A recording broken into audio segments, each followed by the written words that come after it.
안녕하세요. 세 번째 수업이 되겠습니다. 이번 시간에는 목회 상담의 기술, 듣기, 질문하기, 말하기 이제 마지막 시간이 되겠는데요. 질문과 관련된 이야기를 주로 해서 수업을 진행하도록 하겠습니다. 우리가 질문을 할 때 이제 피해야 하는 질문들이 있습니다. 피해야 하는 질문들이 있는데요. 이제 되묻는 질문을 일단 피해야 합니다. 그래서 자, 위에 보면 이제 예시가 나와 있는데 시간 관리를 할 수 있으면 좋겠는데 도무지 방법을 모르겠어요. 어떻게 하면 좋을까요? 라고 질문을 했더니 답변을 하는 사람이 답을 하지는 않고 어떻게 하면 시간 관리를 할 수 있을까요? 라고 되물었습니다. 이렇게 되물으면 상대방이 좀 당황하게 되겠죠. 그래서 우리가 피해야 할 질문 중에 하나로 되묻는 질문을 꼽습니다. 그러나 때로는 되묻는 질문이 필요할 수도 있습니다. 그러니까 우리나라 사람들의 경우 질문을 받으면 답변을 해야 된다고 생각을 합니다. 그래서 예상치 못했던 질문을 받을 때 당황하거든요. 그래서 내가 예상치 못했던 질문을 받았다면, 그래서 내가 지금 당황하고 있다면 그냥 당황해 하지 마시고 그냥 어떻게든지라도 대답하려고 하지 마시고 그때 되묻는 질문을 통해서 그 상황을 잠시 모면하실 수 있습니다. 자, 뭐 시간 관리할 수 있으면 좋겠는데 도무지 방법을 모르겠어요. 어떻게 하면 될까요? 라고 물었는데 생각을 해본 적이 없어요. 그럼 어떻게 하면 되죠? 그러면 선생님은 어떻게 생각하시나요? 라고 묻고요. 이제 예의를 갖춰 천천히 물으면 되겠죠. 물으면 묻는 사이에 상대방은 또 갑자기 자기가 생각을 해야 되잖아요. 그래서 생각을 하게 되고 그 사이에 나는 내 생각을 정리해서 상대방에게 말해 줄 수 있습니다. 선생님은 그렇게 생각하시는군요. 근데 저는 이렇게 생각을 합니다. 라고 이제 이렇게 이야기하면서 그 상황을 넘어갈 수 있습니다. 목회자가 된다는 건 어떻게 보면 질문을 받는 자리, 답을 해야 하는 자리에 있다고도 볼 수 있습니다. 근데 질문을 받는 것이 꼭 우리의 역할이 아니라고 생각하시면 됩니다. 예전 이제 플란팅가라는 사람이 있었는데요. 이제 우리가 이제 그동안 무신론자들로부터 신이 있다는 걸 증명해봐라라는 질문을 받았습니다. 근데 알렌 플란팅가 같은 사람은 어떻게 얘기했냐면 이렇게 반문하는 거죠. 그럼 신이 없다는 것을 니네가 한번 증명해봐라. 그래서 답변에 대한 책임을 다른 무신론자들에게로 넘겨버린 거죠.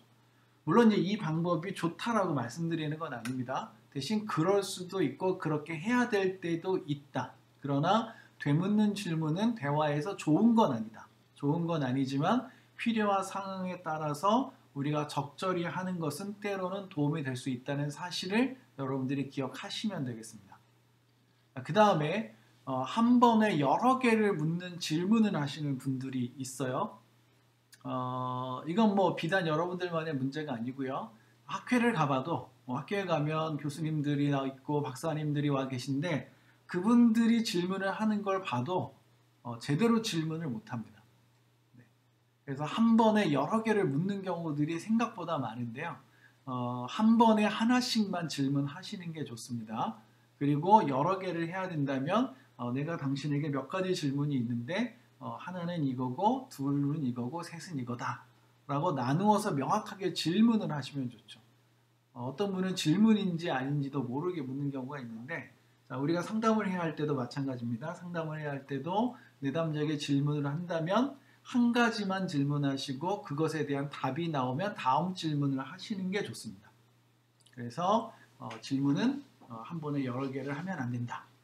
또 하나 대답을 강요하는 질문도 좋지 않습니다. 대답을 하지 않으면 안 될 것처럼 질문하시면 안 된다는 거죠. 그래서 내가 질문을 하되 상대방은 대답할 수도 있고 대답하지 않을 수도 있는 자유를 주셔야 됩니다. 네. 그런 권한을 주시고 질문하는 겁니다. 내가 원하는 답을 하게끔 하는 게 아니고요.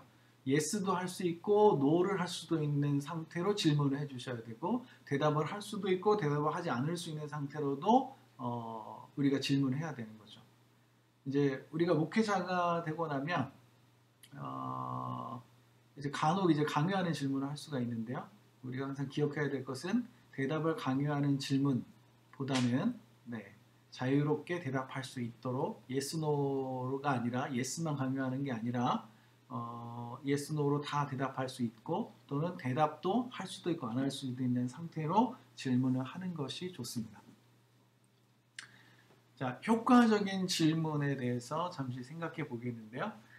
일반적으로 이제 닫힌 질문은 비효과적이라고 보고요. 열린 질문을 효과적이라고 봅니다. 그러나 꼭 그러냐에 대해서는 이제 생각의 여지가 있겠죠. 일단 왜라는 질문보다는 어떻게라는 질문이 더 좋다고 봅니다. 오른쪽 위에 보시면 왜 늦었어? 라고 하는 질문보다는 어떻게 하면 일찍 올 수 있을까? 라고 질문하는 것이 더 좋다는 거죠. 그러니까 왜? 라고 물으면 상대방이 굉장히 마음이 불편해질 수 있습니다. 추궁을 받거나 지적을 당하거나 어쨌든 뭔가 이제 불편한 입장에 처하게 되는데요. 그렇게 묻는 것보다는 어떻게라고 질문하는 것이 더 평안하게 그리고 원하는 결과를 도출하는 데 도움이 될 수 있다라고 보시면 되겠고요. 그다음에 이제 닫힌 질문과 열린 질문에 있어서 일반적으로는 닫힌 질문이 비효과적이고 열린 질문이 효과적이라고 하는데 반드시 그렇진 않습니다. 이제 그 얘기를 잠깐 설명드리려고 하는 겁니다. 자, 닫힌 질문은요. yes나 no로 대답할 수 있는 또는 단답형의 답을 할 수 있는 질문은 수렴적 사고를 하는 데 도움이 됩니다. 수렴적 사고. 열린 질문은요. 너는 이것에 대해서 어떻게 생각하니? 라고 물으면 확산적 사고를 하는데 도움이 됩니다. 그래서 일반적으로 대화의 초기에는 열린 질문을 하고요. 대화의 후기에는 닫힌 질문을 하는 겁니다.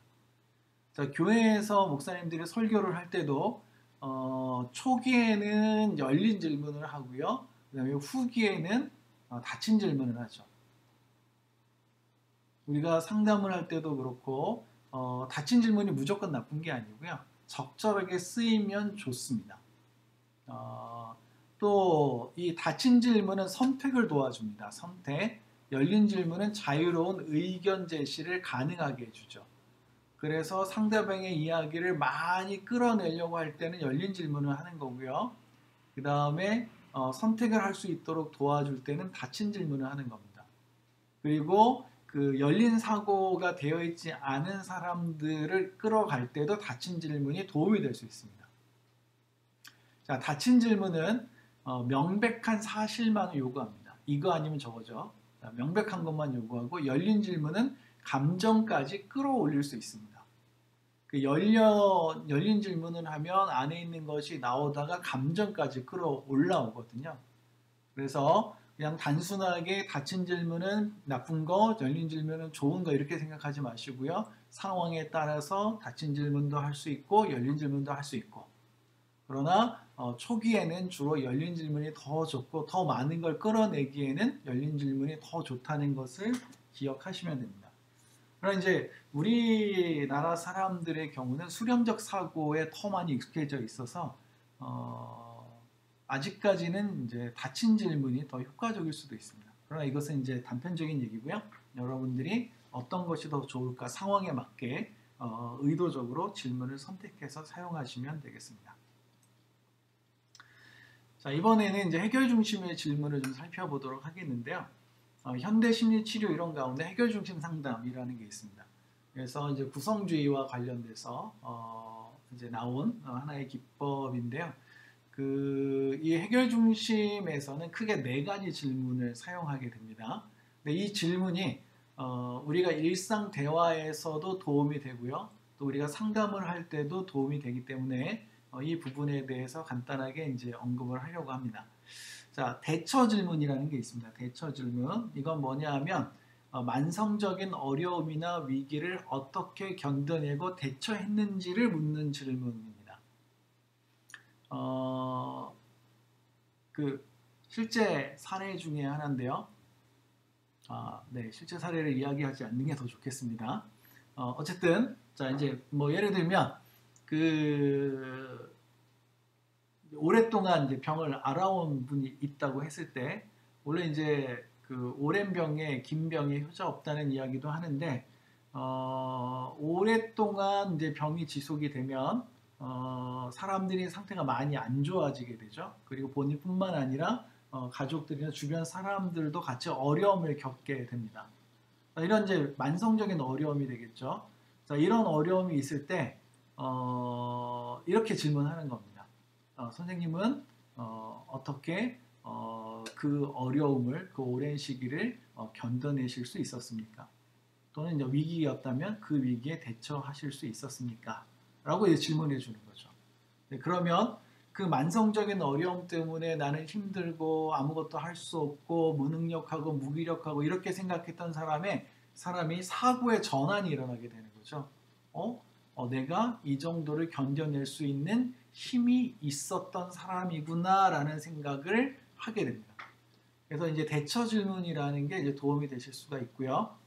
그 다음에 예외 질문이라는 게 있습니다. 예외 질문. 예외 상황을 탐색하는 것으로 성공했던 것과 현재 잘하고 있는 것을 발견할 수 있도록 돕는 질문이라고 보시면 됩니다. 그래서 이런 거죠. 세상에 되는 일이 없어. 이렇게 누군가 이야기했다면 지금까지 살아오면서 그런 뭔가 하나도 된 적이 없었던 건가요? 혹시 뭔가 되었던 경험은 없나요? 이렇게 이제 물을 수 있는 거고요. 보통 이제 중년 여성 내담자가 올 경우에는 이런 이야기를 많이 합니다. 남편 때문에 또는 아이들 때문에 힘들다. 특히 이제 남편에 대한 토로를 하시는 분들이 꽤 많이 있는데요. 우리 남편은 맨날 나를 힘들게 한다. 예를 들면 이렇게 말했다면 남편이 그렇게 하지 않았던 때가 있었나요? 라고 물어보는 겁니다. 그래서 예외가 없다고 말하는 사람들에게 예외가 있는지를 물어봄으로써 다른 생각을 가질 수 있도록 도와주는 거죠. 자, 그 다음에 예외 질문을 했지만 그런 일은 없었다라고 단호하게 말하는 분들도 간혹 있습니다. 실제로 예외를 생각하고 싶지 않은 거죠. 예외를 생각하는 것 자체가 자기 말이 틀렸다는 걸 증명하니까 아예 하지 않으려고 하는 분들이 있습니다. 그때 이제 할 수 있는 질문이 기적 질문입니다. 자, 현재의 문제가 해결되었을 때를 가정하여 그 상황을 탐색하는 질문이라고 할 수 있는데요. 이렇게 질문하는 겁니다. 오늘 밤에 기적이 일어났다고 가정을 해봅시다. 오늘 밤에 기적이 일어났습니다. 그래서 자고 일어났는데 내일 아침에 당신이 눈을 떴을 때 당신의 문제가 해결되었습니다. 상상만으로도 도움이 됩니다. 그래서 이런 질문을 하게 되면 내담자의 표정이 좋아지는 걸 경험할 수 있습니다. 자, 일단은 가정이니까 문제 없잖아요. 그죠? 네, 그래서 그렇다면 당신이 아침에 눈을 떴을 때 당신의 기분은 어떨까요? 물어볼 수 있고요. 당신의 문제가 해결됐다는 것을 당신은 어떻게 할 수 있습니까? 당신을 보는 사람들은 어떤 모습 때문에 당신이 변화됐다고 생각하게 될까요? 이렇게 해서 기적이 일어난 상황을 계속해서 탐색을 하다 보면 기분도 좋아지고 또 그 속에서 지금 불가능하다고 했던 대안들을 찾아내기 시작합니다. 스스로. 그걸 또 찾아내면서 또 기뻐하기도 하고요. 그래서 이제 그런 모습들이 필요하게 이제 발생하게 되는데 이런 질문들도 우리가 대화를 할 때 또 이제 상담을 할 때 유용하게 사용될 수 있습니다. 우리가 이제 지금은 이제 제가 일반적인 대화의 기술에 대해서 말씀드리고 있는 거니까 이제 좀 편하게 말씀드립니다. 자, 그 다음에 척도 질문이라는 게 있습니다. 그 중심에는 수치를 통해서 상대방의 목표나 상황을 파악하는 질문인데요. 이 시간에는 이걸 이제 자세히 다룰 수 있는 건 아니고 다음에 이제 기회가 되면 또 다뤄보도록 하겠습니다. 자, 이번에는 결정을 돕는 질문에 대해서 알아보도록 하겠는데요. 그 커리어 코칭이라는 책에 나오는 도표입니다. 네. 여러분들이 이제 시간이 되시면 커리어 코칭이라는 책을 사서 보셔도 괜찮겠고요. 그렇지 않더라도 이 질문을 한번 해보시면 도움이 됩니다. 자, 이것을 이제 데카르트 좌표다라고 이제 표현을 했는데 실제로는 좌표 자체가 데카르트가 만든 거죠. 그 데카르트가 이렇게 누워 있다가 천정을 봤더니 천정에 파리가 한 마리 있었습니다. 고민을 한 거죠. 저 파리의 위치를 어떻게 나타낼까 하다가 만든 게 좌표입니다. 어쨌든 네, 이제 그런 좌표 중에 하나인 거고요. 여기에는 하나의 질문을 네 가지 패턴으로 표현해 놨습니다. 자, 내가 그것을 한다면 무슨 일이 생길까? 그래서 한 5가지 정도 여러분들 적어 보시고요. 그 다음에 내가 그것을 하지 않는다면 무슨 일이 생길까? 이것 또한 한 5가지 적어 보십시오. 그 다음에 내가 그것을 하지 않는다면 무슨 일이 생기지 않을까? 이것도 5가지 적어 보시고, 내가 그것을 한다면 무슨 일이 생기지 않을까? 이것도 5가지를 적어 보십시오. 자, 훈련을 할 때는 뭐 10개씩 채우기도 하고요. 근데 이제 10개씩 채우기는 실제로 어렵습니다. 10개씩 채운다는 건 좀 많이 힘든 일이고요. 5개씩 채우는 것은 그렇게 어렵지 않습니다. 그래서 여러분들 스스로가 뭔가 결정해야 될 일이 있을 때 그것을 놓고 이 4가지 질문을 해보는 겁니다. 내가 그것을 한다면 어떤 일이 생길까? 어떤 일이 생기지 않을까? 내가 그것을 하지 않는다면 어떤 일이 생길까? 어떤 일이 생기지 않을까? 해서 적다 보면 내가 그것을 할지 말지를 결정하는 건 아주 쉬운 일이 됩니다. 그리고 장점이 뭐냐면 하기로 결정했을 때 발생할 수 있는 문제를 예측할 수 있고요. 하기로 결정했을 때 또 하지 않기로 결정했을 때도 발생할 수 있는 문제를 예측할 수 있습니다. 그래서 그것을 이제 수용할 거냐 말 거냐의 문제, 어떻게 대응할 거냐의 문제들이 남아 있는데요. 여러분들이 개인적으로 뭔가 결정할 때 쓰셔도 되고, 또 내담자의 결정을 도울 때 쓰셔도 되고, 또 어떤 회의를 할 때 이 좌표를 사용하셔도 됩니다. 유용하게 쓰일 수 있는 거니까요. 여러분들이 먼저 스스로 해보십시오. 스스로 이 칸에 5개씩 채워보시고, 그리고 나서 이제 그 다음 단계로 여러분이 나가시고 또 남을 도와줄 수 있다면 좋지 않을까 싶습니다. 그리고 이제 브레인스토밍을 하는 방식으로 쓰셔도 됩니다. 같이 회의를 할 때는 뭔가 결정해야 될 때 이 4가지 항목에 대해서 같이 답을 해보면서 찾아가다 보면 좋은 결정을 내리실 수 있습니다. 자, 이번에는 수반 능력에 대해서 함께 살펴보도록 하겠는데요. 수반 능력. 그 수반 능력은 뭐냐면 보는 능력과 듣는 능력이 있는데 그것에 수반되는, 그래서 그것에 필요한 능력이라고 볼 수가 있겠습니다. 수반 능력에는 크게 3가지가 있습니다. 그래서 그 함께 고려하는 능력이 있습니다. 함께 고려하는 능력. 이건 뭐냐 하면 지금까지 그 내담자와의 대화를 통해서 또는 이제 상대방과의 대화를 통해서 관찰한 내용들이 있습니다. 관찰한 내용들이 있습니다. 그리고 들은 내용들이 있습니다. 이제 관찰은 주로 이제 비언어적 메시지라고 볼 수 있고, 들은 것은 주로 언어적 메시지라고 볼 수가 있는데, 본 것과 들은 것, 관찰한 것과 들은 것을 다 모아서 함께 고려해서 종합하는 능력을 가리켜서 함께 고려하는 능력이라고 합니다. 이 능력은 판단하는 능력 또는 정보 처리 능력과 관련되어 있다고 보시면 되는데요. 많은 걸 보고 또 많은 걸 들었는데 막상 이걸 함께 고려하는 능력이 부족해서, 종합하는 능력이 부족해서 이해도가 떨어지고 제대로 된 말을 하지 못하는 사람들도 있습니다. 그러니까 본다고 다 되는 게 아니고요. 듣는다고 다 되는 게 아니라 그것을 종합할 수 있는 능력이 있는 사람이 대화를 잘 할 수 있습니다. 정보 처리라는 거죠.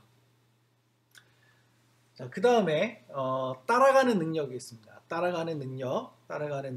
이 따라가는 능력은 상대방과 상대방의 이야기를 놓치지 않는 것을 가리키는 겁니다. 자, 대화를 하다 보면 대화를 못 쫓아가는 사람들이 있습니다. 자, 내담자가 이야기를 하고 있는데 그걸 못 쫓아가면 대화를 할 수가 없는 거죠, 그죠? 그래서 상대방과 상대방의 이야기를 놓치지 않고 따라갈 수 있는 능력이 수반 능력 중에 하나라고 보시면 되겠습니다. 그 내담자가 어떤 이야기를 하고 있으면 그 얘기를 잘 따라가셔야 됩니다. 근데 이제 그냥 따라가면 안 된다는 걸 기억하셔야 되죠. 내담자가 말을 하고 있고 그러냐고 이제 흘러가지 쭉쭉 따라가기만 하면 나중에 엄한 데로 갈 수가 있습니다. 그래서 그 상담자가 그 하는 역할을 우리가 이제 채널링이라고 하거든요. 채널링. 그러니까 내담자는 나중에 이제 우리가 또 살펴볼 텐데 내담자는 스토리텔링을 합니다. 자기 이야기를 하죠. 그러면 상담자는 채널링을 합니다. 물길 얘기를 하는 거거든요. 그래서 내담자의 이야기가 구조를 갖추면서 잘 흘러갈 수 있도록 도와주는 역할을 하는데, 그래서 상담자가 내담자를 따라가는 이 따라가는 능력은 수동적인 행위가 아니라 능동적인 행위라고 보시면 됩니다. 어떤 분은 따라가는 능력 그랬더니 이걸 그냥 수동적으로 해석하셔서 그냥 뒤를 쫓아가는 것으로만 이해를 합니다. 자, 상담자는 내담자 한 걸음 뒤에서 내담자를 따라가는데 그냥 따라가는 건 아닙니다. 이건 수동적인 따름이 아니라 능동적인 따름을 가리키는 거고요. 안내하는 따름이라고 보시면 됩니다. 자, 원래 길을 앞서가는 건 안내하는 사람이 앞서가는데 뒤에서도 안내할 수 있습니다. 뒤에서 안내한다는 말은 앞사람이 스스로 가게 하고 그 길을 잘 갈 수 있도록 뒤에서 역할을 하는 거죠. 자, 마찬가지로 대화를 할 때 내담자가 이야기할 때 내담자가 자기 이야기를 막 풀어내면 상담자는 그 이야기가 잘 진행될 수 있도록 하는 거죠. 그래서 뭔가 잘못된 길로 가면 돌이키기도 해야 되고요. 되돌아오기도 해야 되는 거고, 또 어쨌든 이런 과정들이 이제 필요하다고 보시면 되겠고요. 그 다음에 전달하는 능력입니다. 전달하는 능력. 대화할 때는 그 보기만 하고 듣기만 하는 게 아니라 말하기도 해야 되죠. 그래서 이건 뭐냐면 관찰하고 해석한 것을 전달하는 능력이라고 보시면 됩니다. 관찰하고 해석한 것을 전달하는 능력이 이제 말하기 능력과 관계가 있습니다. 그 질문은 듣기에 해당될까요? 말하기에 해당될까요? 질문은 보통은 듣기에 해당되는 행위라고 보시면 됩니다. 듣기 위해서 질문하는 거거든요. 전달하는 게 아니라 상대방의 이야기를 듣기 위해서 하는 거기 때문에 보통 질문하기는 듣기의 행위로 봅니다. 그럼 이제 말하기는 뭐냐 하면 내가 지금까지 관찰하고 해석한 것을 전달하는 거고요. 또 그 전달 안에는 나의 의사가 포함된 상태로 전달이 될 수 있습니다. 자, 오늘은 뭐 목회 상담의 기술이라고 했지만 실제로는 이제 대화 기술에 대해서 우리가 이제 살펴보고 있는데요. 자, 그 전달할 때 그러면 어떻게 해야 될 거냐는 문제가 남아 있잖아요. 우리가 듣기처럼 들을 때처럼 상대방의 자리에서 말하면 됩니다. 상대방이 높으면 높은 데서 말하고 낮으면 낮은 데서 말하면 됩니다. 근데 중요한 게 있는데 방법이요. 자, 들을 때는 상대방이 말하고 싶도록 편안하게 말할 수 있도록 들어야 된다 그랬고요. 이제 전달할 때는 말할 때는 상대방이 듣고 싶게 말해야 됩니다.